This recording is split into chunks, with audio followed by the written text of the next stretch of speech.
If an artist like Henry Moore, his sketches were considered art, his maquettes were considered art, plasters were considered art, watercolors, anything related to that sculpture was considered art. But somehow the photograph was not. That was a document. And it really reflected a bias or a prejudice against the medium that I found offensive, to be frank.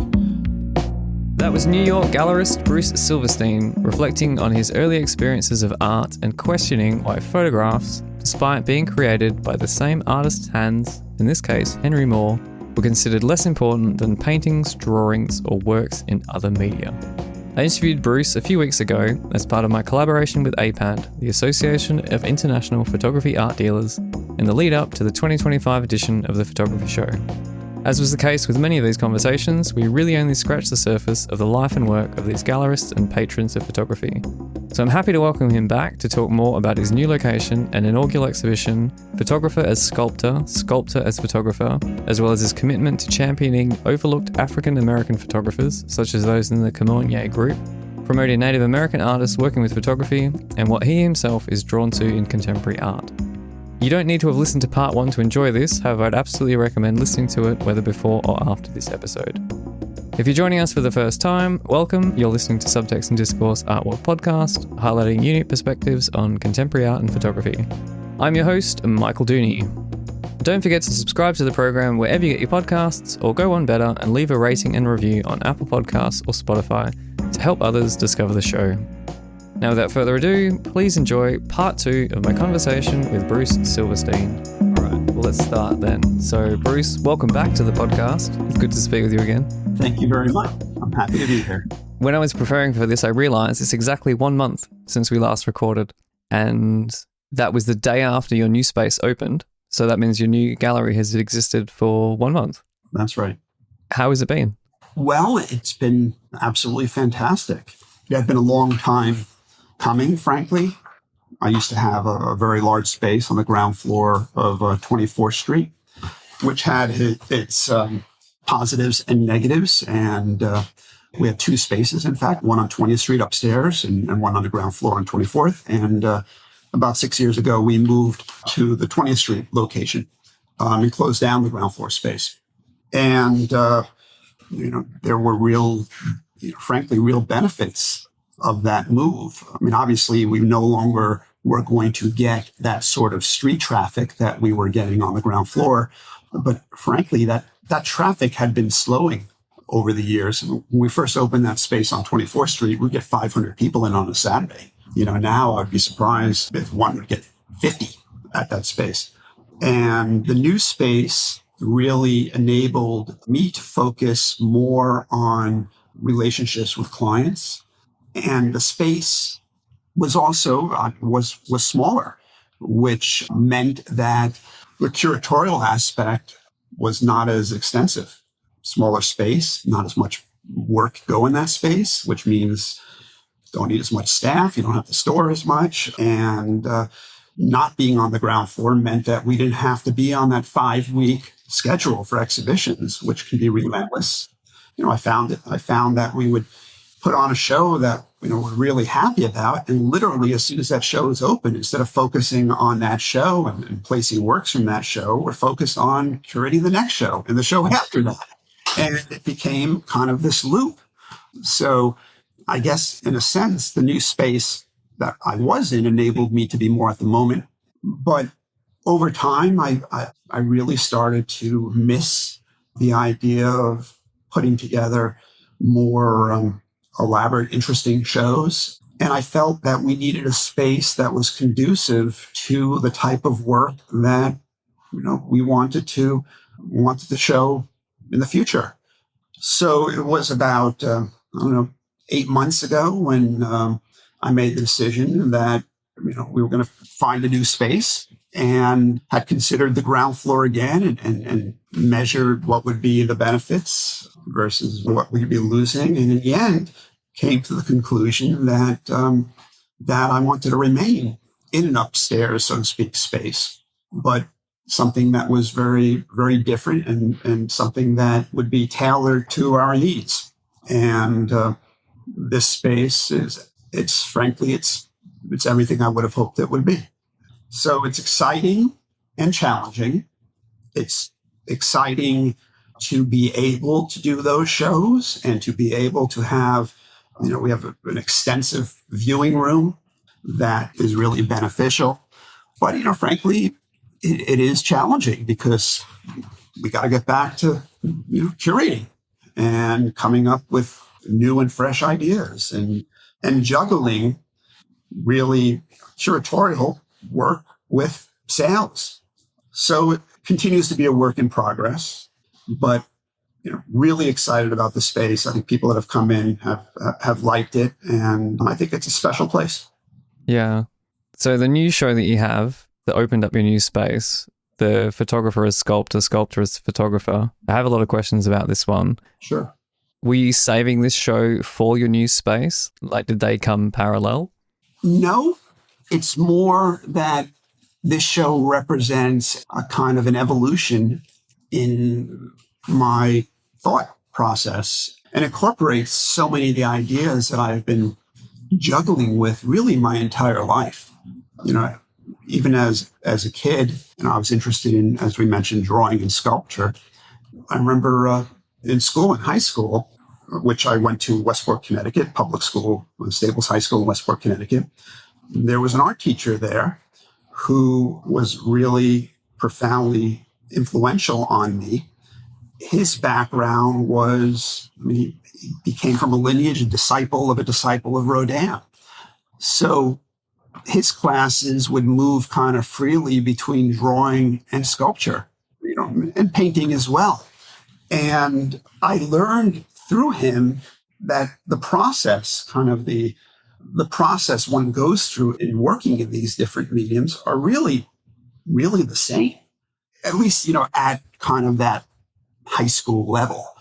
So when I first decided to open the photography gallery, quote unquote photography gallery, one of my earliest shows was called Aya the Sculptor, which were photographs by David Smith, Henry Moore, and Constantin Brancusi. And these photographs were generally not considered art, frankly, especially by the fine art community. You got the sense that if an artist like Henry Moore, his sketches were considered art, his maquettes were considered art, plasters were considered art, watercolors, anything related to that sculpture that he was doing was considered art.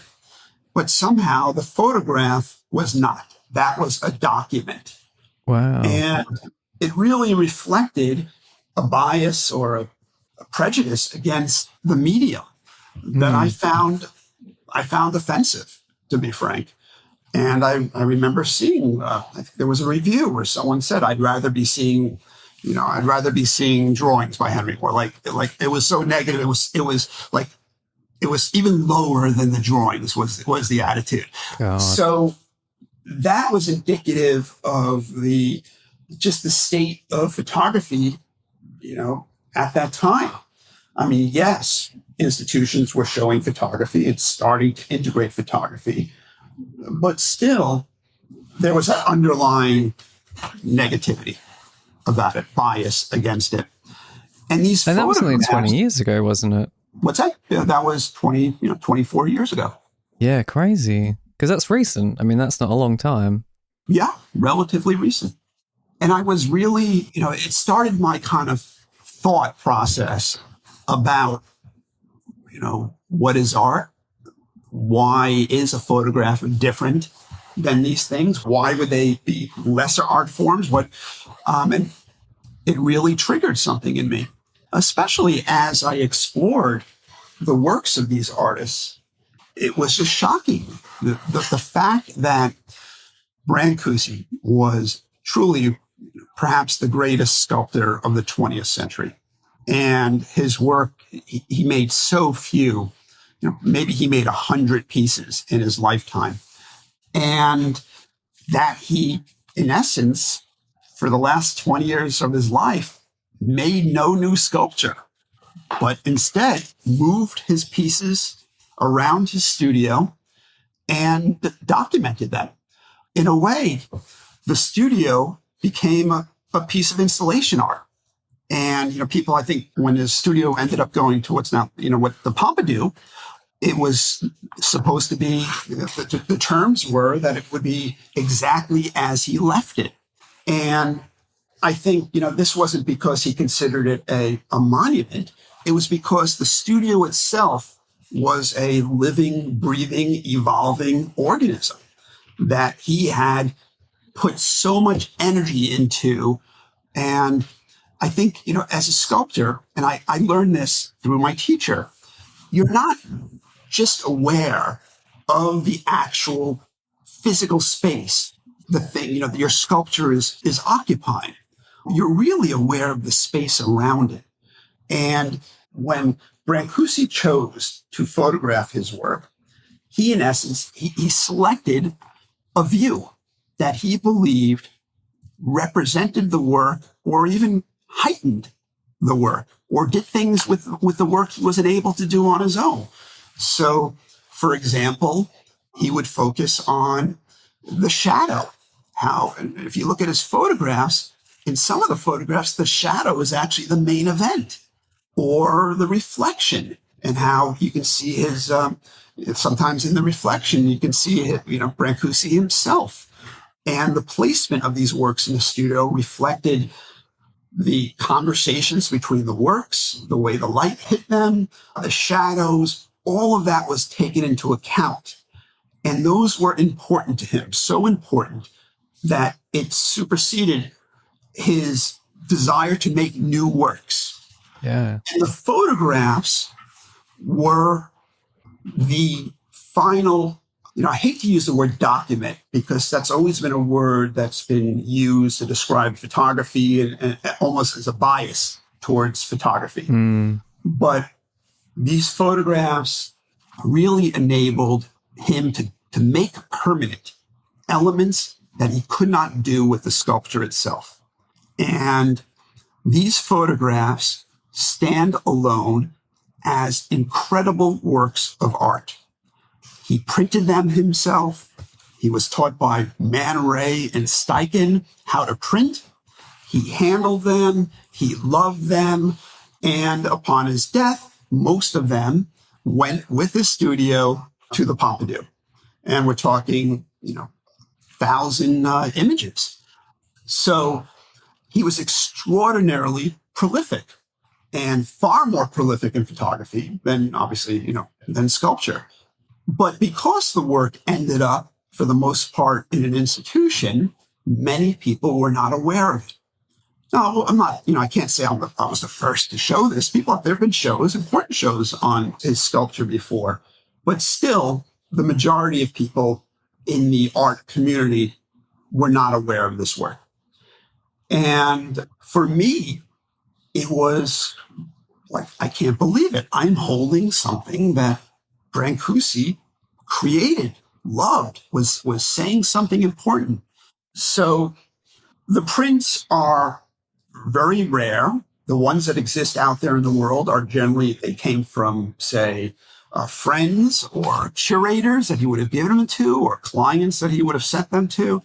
So they're extremely rare. And it's an area that I have focused in, which really has been, the photographs have also gained me entry to those collectors who own the sculpture, which is a very small group of people. Very often, people don't know where these sculptures are, but because of this work, it's given me access. And they don't transfer hands that often, but when they do, it's a very exciting thing. So that first show was really the beginning. And now here I am. I moved into a new space, and there was an opportunity to take it to the next level, in a way, to the next logical step. Just thinking about some of the pieces in the show. I mean, yes, we do have amazing Brancusi works. I mean, there's one piece called The Miracle, and it's a photograph of a tree stump that he had found outside at one point. He loved the form, He brought it back into his studio, and then he became quite ill at some point, was bedridden. And apparently when he came out of the bedroom after being in there for however long, he saw that this stump had actually blossomed. And he photographed this stump in dark, deep shadow and really treating it as if it was a piece of sculpture. And that's another thing that people don't realize about someone like Brancusi is he didn't just photograph his sculpture. He was doing self-portraits. He was doing, I guess the only way to describe it is ready-mades, a flower. He made some of the most beautiful pictures of flowers. So it wasn't just documenting his work for utilitarian purposes. It was a real creative outlet, and he evolved from being truly the greatest sculptor of the 20th century to being a photographer. And that is something that is pretty shocking and makes a real statement about kind of this hierarchy of art forms that exists now. That, and I've always, as we talked about, that hierarchy, which still, in my view, doesn't place photography at the level it should be, will change. And acknowledging that Brancusi became a photographer is a pretty shocking thing for a lot of people. So back to the show. So we have Brancusi. We have works by David Smith once again, which was really the kind of the next step for us. We have an incredible piece of sculpture by David Smith in the show. We've got 3 Henry Moore bronzes in the show. We've got a Rodin sculpture in the show. And I think when you look at this sculpture side by side with the photograph, either corresponding photograph or something featured in the photograph that was very similar, it really shows what that artist was trying to accomplish with the photograph. So while it's clear that Henry Moore used photography in order to depict some of his really very small maquettes, 6-inch large bronzes that he was making, but through the photograph, they looked monumental. He'd bring them outside, and he would have, in the middle of Hoglands, where his studio was, and you would, it looked like it was enormous. And the reason why he did that was so that people who were considering his sculpture, perhaps to put on their lawn, a massive piece, would get a sense for what it looked like without him having to go make it first, which was obviously a very extensive, costly process. So yes, utilitarian reason for making the photograph. Also gives him an opportunity to have a record of that piece when the piece sells. But then if you dig deeper, you see these photographs that are bringing out elements of the sculpture that he thought were important. Like photographs that were kind of close-ups of the texture of his work that almost look like topography, topographical map. You see photographs where the kind of the main element of the photograph is actually the negative space of looking through a piece of sculpture. And you see lighting, dramatic lighting, all of these elements that clearly he was engaged in a process there, a creative process.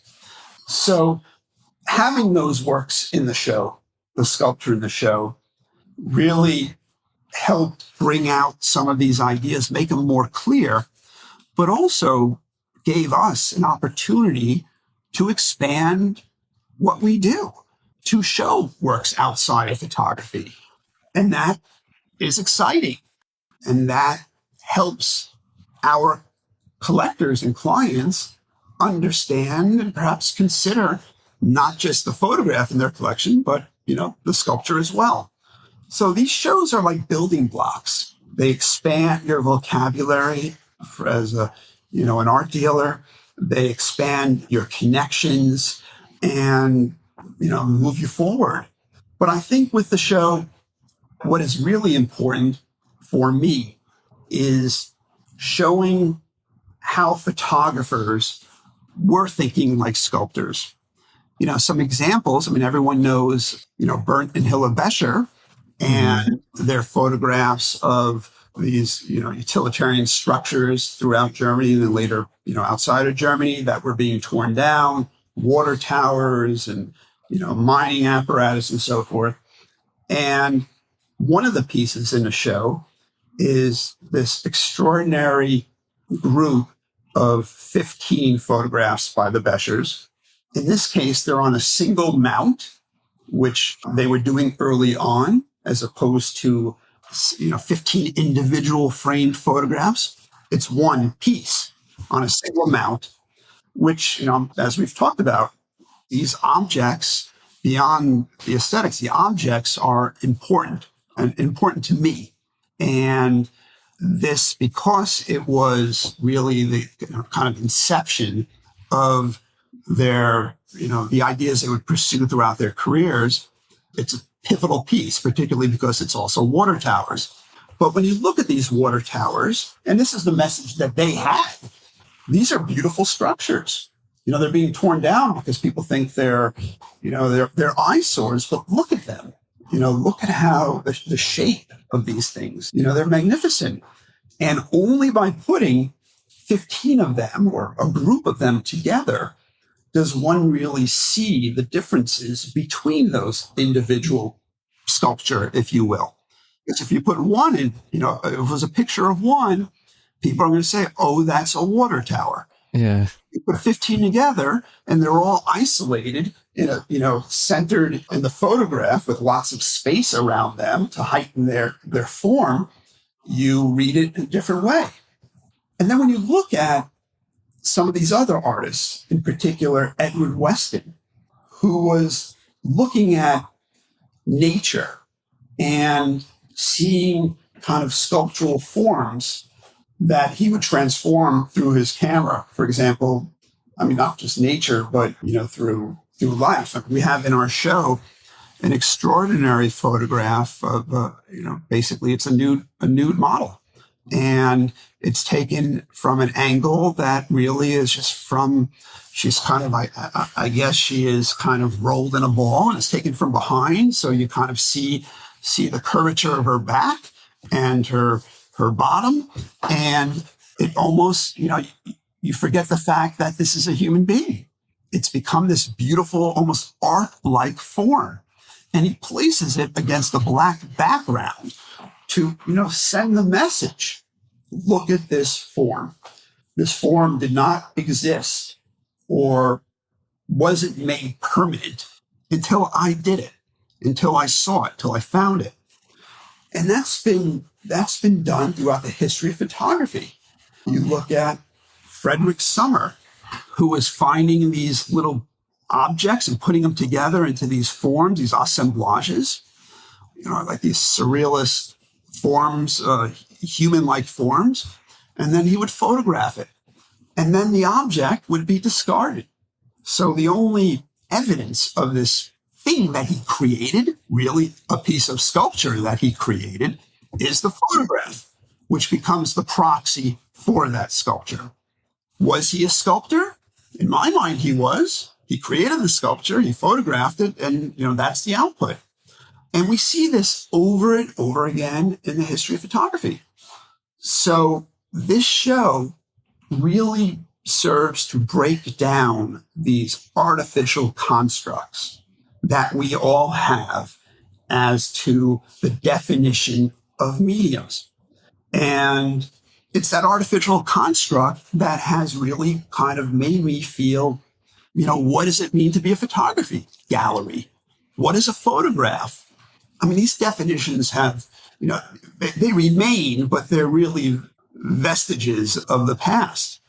So the show was an organic next step thing that just sort of, when I realized I was opening the gallery, it just kind of came to mind. This is the opportunity to do that show and, use it as a introduction to where we want to go, which once again is still focusing on photography, featuring photography, but exploring it within a context of other art forms, and not feeling like I can't be open to anything. If the right show comes over, it really doesn't matter to me, because at this point, it's all the same for me. It's all part of the same process. Yes. Thinking about this show then, because I think in our last conversation, we spoke a lot about like historical works and historical artists, people that have already kind of part of the canon. And just now when you're talking about the sculptural show, we're reconsidering different artists. So if Brancusi has, in the history books, he's a sculptor, but from what I'm learning, he was also a very significant photographer, and he was a practicing photographer really in his own right with the kind of work that he was making. That's right. How does this then affect how we look forward at what photographers, well, let's say not photographers, but what artists are doing now when we're talking about recontextualizing how we see photography in the context of other mediums? Well, I think there's certainly been an evolution in what art is meant to do, in a sense. And when you look at artists like Brancusi, they're very much about the formalistic qualities of the work, reduction of form and reflective quality, and these sort of aspects to the art making process, where I think with contemporary work, there's much more to look at. It's one has to understand, what is that artist trying to say? Is what they're saying something that you consider relevant and important? Is that message something that, as a gallery, you stand behind? And it's extremely important to the work. On the other hand, for me, I also need to feel that I have kind of an aesthetic interest in the work, whatever that might be. I'm not saying that I don't really appreciate conceptual art, but I happen to really enjoy looking at how artists develop. For me, what's important is, have they created, or are they, creating a language that's unique to them?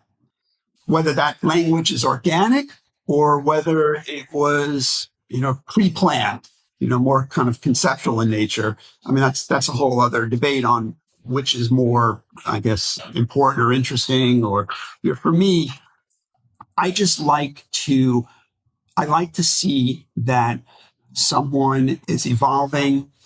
So, but when you're looking at that language, you also have to start saying to yourself, is this new?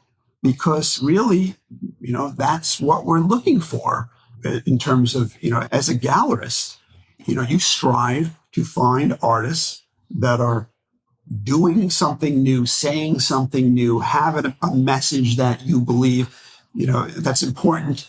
And, there are times when you'll see work and, maybe you don't understand the message or don't think it's important. And then over time, you realize you missed it. It should have been on your radar. One example of that is some of the artists that we've seen over the last 5 to 10 years, the kind of proliferation in promoting Black artists. That was an area that, frankly, in my field was, woefully underserved. And it wasn't from a lack of compassion or caring. It was from a lack of understanding that when you look at a picture by Walker Evans, which is universally considered, an iconic image, or Helen Levitt, or any of these other early photographers that were doing documentary street photography, and the picture features perhaps impoverished people, impoverished Black people, and you look at it and you say, well, it was such a well done picture. Look at this extraordinary, what they're doing with the perspective. You break it down based upon the period, of what may have been important at that time in the development in kind of the evolution of photography. And it takes a new perspective to say, wait a second, I've been looking at this and not realizing that, first of all, it perpetuates this kind of myth by showing over and over again images that depict African Americans in struggling situations. And that while these artists were often doing it because they felt that they were doing something important, like the photo leaguers, they wanted to show, the struggle that people were having. So it wasn't like they were out to, they had good intentions. But at the same time, if you have artists that in New York City that are spending all their time in Midtown and downtown, they're not getting an accurate view if they would have spent their time, say, in Harlem, where they would see that there were families and successful people. And, it's these sorts of things that seep into our kind of psyche. And it's something that I was blind to, that, I was part of the problem, that I'm showing images and not understanding the consequences of those images. What was the turning point for you? I think the turning point for me, I cannot say that I was far ahead of the curve, unfortunately. And it was when I started to see kind of more and more work out there being shown. And I started to look at it from a different kind of set of criteria.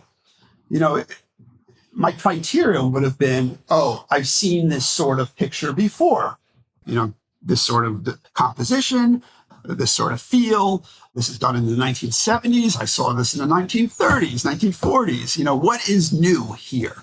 So I didn't really see what was new was the people who were taking the pictures that they were and the perspective that they had.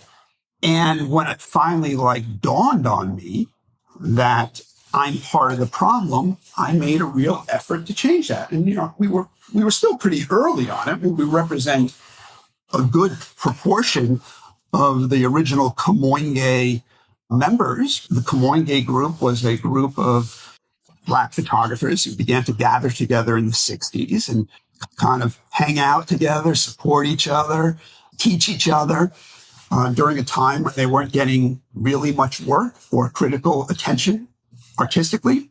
And over the last few years, they've become, it's become a very important movement. There was an exhibition that went from, the Virginia Museum of Fine Arts, which was they were really ahead of the curve. They did an exhibition on the Kamoinge workshop that then traveled to the Whitney and the Getty.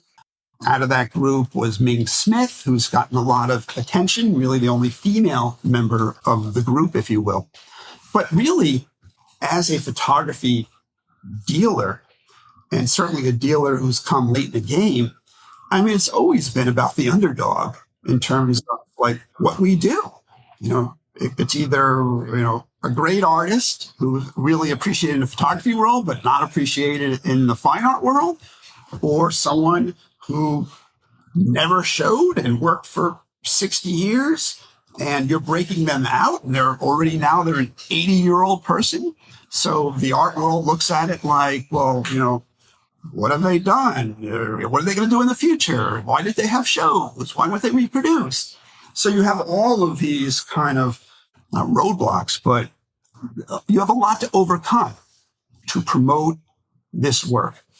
So it's not like I've embraced that process. In fact, it's exciting and it's very fulfilling to show someone who's, finally they're getting some attention and perhaps even some financial benefit from the work they've done their entire life. But there's been I cannot tell you some of the examples. There's an artist that we represent. His name is Chester Higgins. And Chester was in my research, I came across his name from quite a few early photography shows that had Black artists. And I learned that, wait, he's a person who did this very famous picture of a woman's eyes behind a veil. That's called Muslim Woman.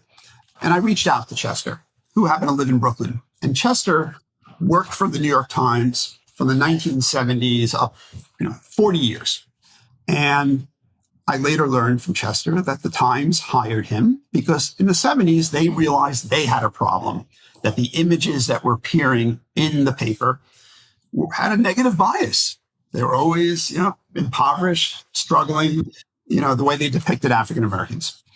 And Chester, part of the community, went in there and showed the reality, changed people's perspective of, the African American community, not just for, the white people, but for African Americans who got to see these positive images, extraordinarily important. And in my opinion, perhaps one of the most influential photographers ever. Because if you think about it, his pictures were seen by millions of people every day. And subconsciously, people were seeing these images and it was changing perception of an enormous population. So I went and visited Chester at his home, had the privilege of going through his archive. And I just could not believe the quality of his images and the quantity and the breadth of the work. Just unbelievable. Such an incredible artist. And, when I was going through it, I felt goosebumps because I was like, I'm seeing something. I said to him, Chester, how many people have ever gone through this? And he said, you're the first one. Whoa, really? He said, I think at the time he was 78 years old. And, this is still happening. So when we talk about, I don't know, going back to your original question, I don't even know what the question was, but we're talking about contemporary artists. I mean, for me, I do not want to be blindsided again. I do not want to be part of the problem. I want to be part of the solution. I want to be proactive. And that's, I really made an effort a few years ago to reach out to do research on Native American artists and those that are working with the photographic medium. I'm loosely with the photographic medium, but in that research, I found Sarah Sense and Dakota Mace, who are both, Sarah is a member of the Choctaw tribe, Chitimacha, a family background. She weaves photographs together in traditional patterns, tribal patterns. And the photographs that she's weaving together are photographs that might represent, reservation lands. They might represent where she lives now. They're kind of non-linear images of her life and of the history of the Native American struggle. So they're filled with information. She'll incorporate maps, historical maps that she finds in library collections, maps that were used to push Native Americans off their land, allotment maps that show, what amount of land each member of her tribe was, quote unquote, given when they were relocated. And these patterns that she's using, these are sacred patterns. She had to ask her tribal leader for permission to use them for the purpose of this, as opposed for basket making. And, which he did give her that permission. And in her research, she has found baskets in museum collections that were unidentified, that in fact come from her ancestors, baskets that often they were forced to make in order to pay off debts that were imposed upon them. I mean, the work is so filled with history and struggle and connection to the land. She's the one who should talk about the work. It's hard. I cannot talk about the work as she can. But beyond all of that, they're beautiful. They are, you look at them and they are complex. They're, something that you would put on your wall, you would love to live with, and something that the museums are excited to acquire and put on the wall. So, That's an example of what I'm looking for. I'm looking for people that are doing something new, saying something important, and doing it in a way that there is an aesthetic connection for me that I believe that my clients would appreciate. Yeah. Do you think this helps bring people to photography? Because I know there's, in general, in the art world, there's been a focus on underrepresented groups and, I guess, marginalized communities, really.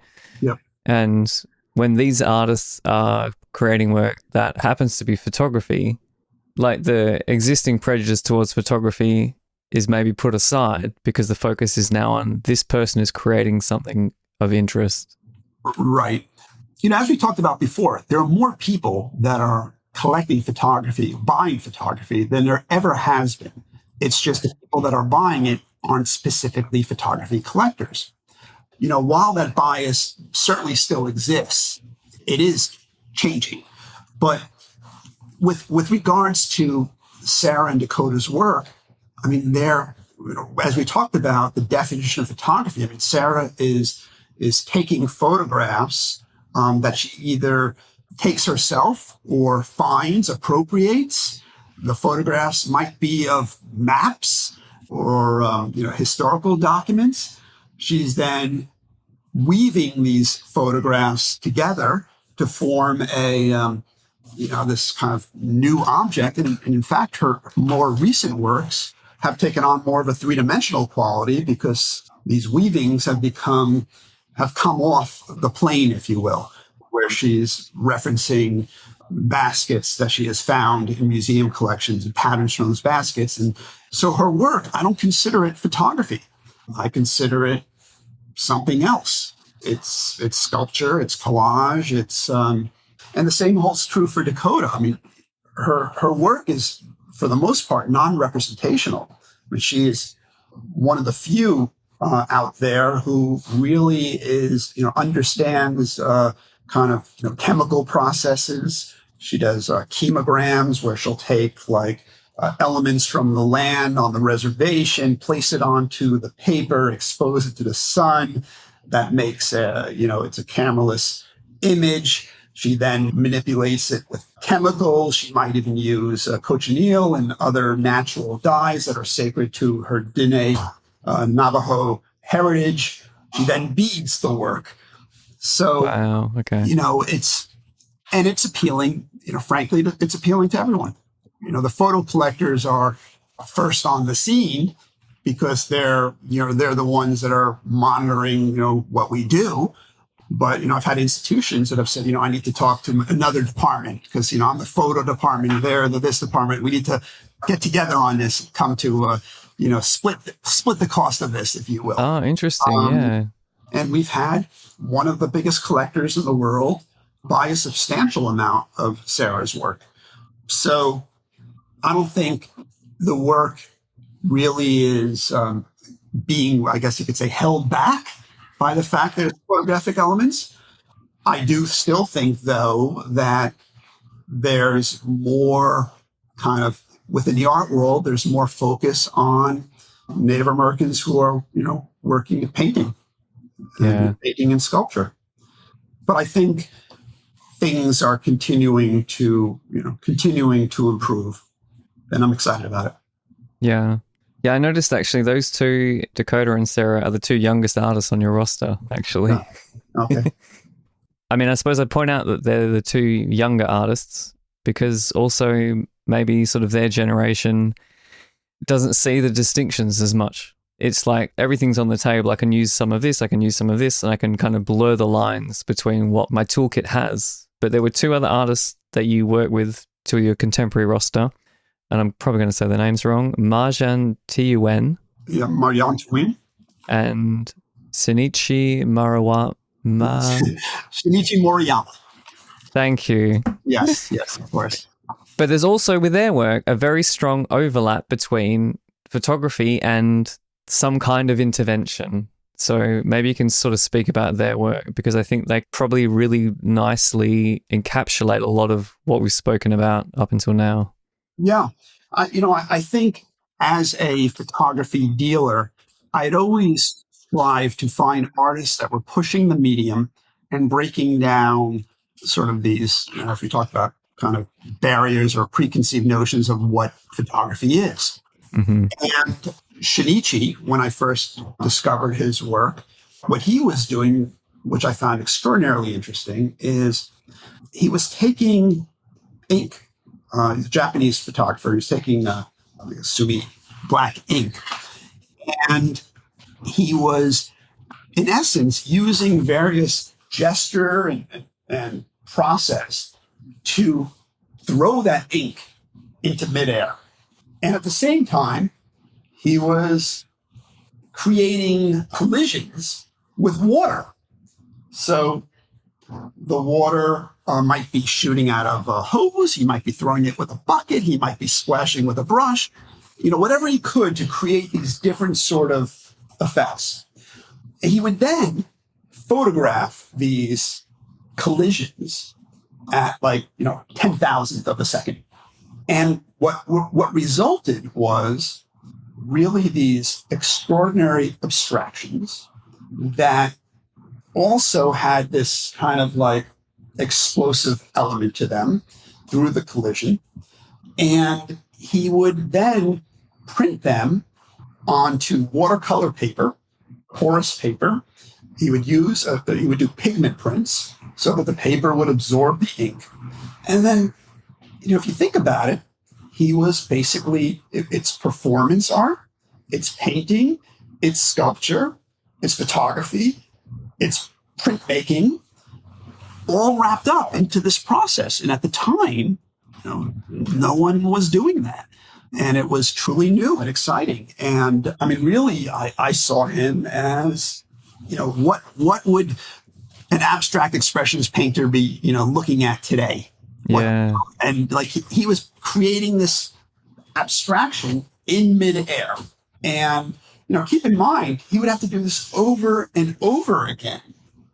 Clean area, trash, all this paint, water flying around. Yeah. And then hopefully he got it over and over again. So that is, the work is beautiful. And he's over time, he's done water in midair. He's looked at movement. I remember I had a show up of photographs of Barbara Morgan, which featured dancers from the American modern dance movement. And I think that really influenced him. And then he came out with a series based upon movement, dancing and movement, where he would photograph a movement, 10,000 frames of a movement. And then, as opposed to keeping the shutter open and having a blur, he then took those 10,000 photographs and imposed them onto each other. So you get this kind of melted form, sculptural form from it. And Marjan, who came to photography at a very late age, or I can't even say it's photography, came to her work at a very late age. She finds buildings that have been abandoned and are going to be torn down, and goes through this extensive process of getting permission to go in there and, in essence, take it apart, take the rubble apart, stack it, cut, do all sorts of interventions on this enormous space through what could be very dangerous situation there. And then, after all that work, which takes months of doing and months of preparation, permission, insurance, and all this stuff she's got to do to go through this, she then takes pictures of this piece that she has created. And that becomes she also manipulates those photographs. She photographs from different angles and then kind of stitches those photographs together to create a space that is sort of off. It's not like a straight photograph looking at the space. It's almost, she explained to me, she'll photograph looking up, looking down, looking right, looking left, and then she'll put those all together so it's a seamless photograph. I find her dedication inspiring. I find it a little crazy, frankly, because it's clearly not a profitable business model, if you will. And the amount of time she spends on it, and it's a small edition and the pricing, but this is what she loves to do. And it's another example of photography being used or necessary for their process to create something new. And I think that's really interesting. Yeah, I agree. I think her work's it's very distinct. As soon as you see it, you recognize it. And I think that's also difficult with photography because we're all using the same pieces of equipment, but depending what you point your camera at has an impact or influence. And, these things are changing very quickly with AI. It doesn't really matter what you see anymore. It doesn't matter what reality is. And that's both good and bad. There's going to be some obviously incredible art that comes out of this, and it's going to free people up. One of the real kind of knocks against photography in the past was, a painter, they create the ideas from their imagination, where the photographer has to find it in the real world.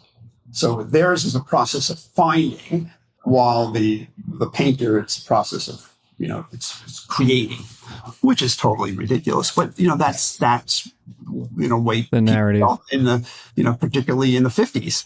But now the photographer doesn't even have to rely upon finding. I mean, they're not photographers. They're using imagery that appears to be real and realistic, but isn't. So that's not photography, but photography has really expanded to be sort of like a medium that uses image-based medium that can be used in different ways. So I think, as we said, the definition of photograph and photography is really evolving quickly. Yeah, definitely.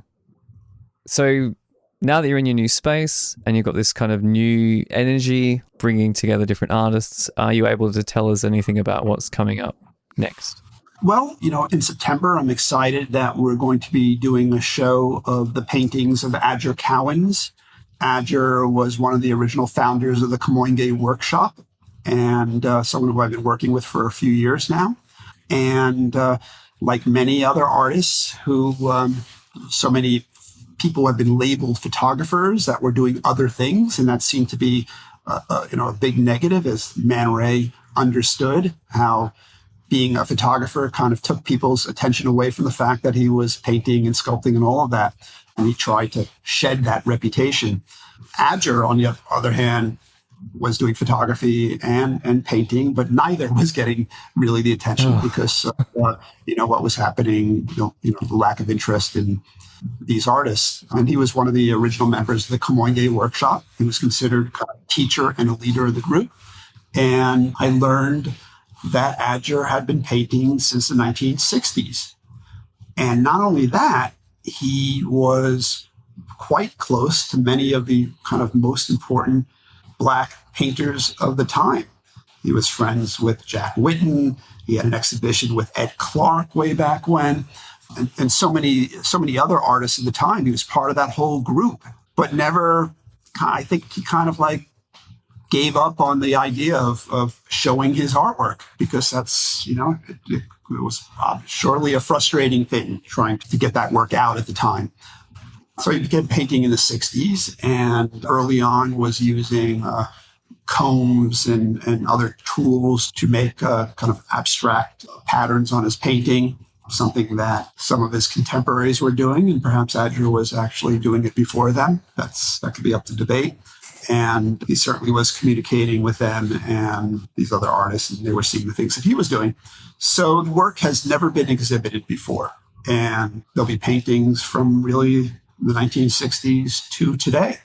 Adger is almost 90 years old. I'm excited to be able to bring this work out and to give Adger the show that he should have had long ago.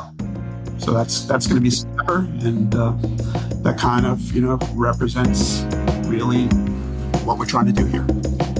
I hope you enjoyed my interview with New York gallerist Bruce Silverstein. If you've not already, I'd recommend listening to part 1 of our conversation, which goes into detail about his upbringing around photography and leaving his high-profile Wall Street career to open a gallery and dedicate himself to the medium. Check the show notes for links to the Bruce Silverstein Gallery website and social media presence. You can catch the latest episodes of Subtext and Discourse Art World Podcast by subscribing on Apple Podcasts, Spotify, Podbean, or wherever you get your podcasts. And if you know someone else interested in the overlap of photography and the art world, please send them a link to the show. If you have any comments, feedback, or questions about this or previous episodes of the podcast, you can reach me on Instagram, LinkedIn, Blue Sky, and Threads. Otherwise, you can use the contact form on my website, www.michaeldooney.net. There you'll also find the International Photo Festival database I put together, as well as my webinar for photographers and artists working in lens-based media to better understand the art market and get their work into galleries. That's all for now. Thanks again for tuning in. My name's Michael Dooney, and you've been listening to Subtext and Discourse.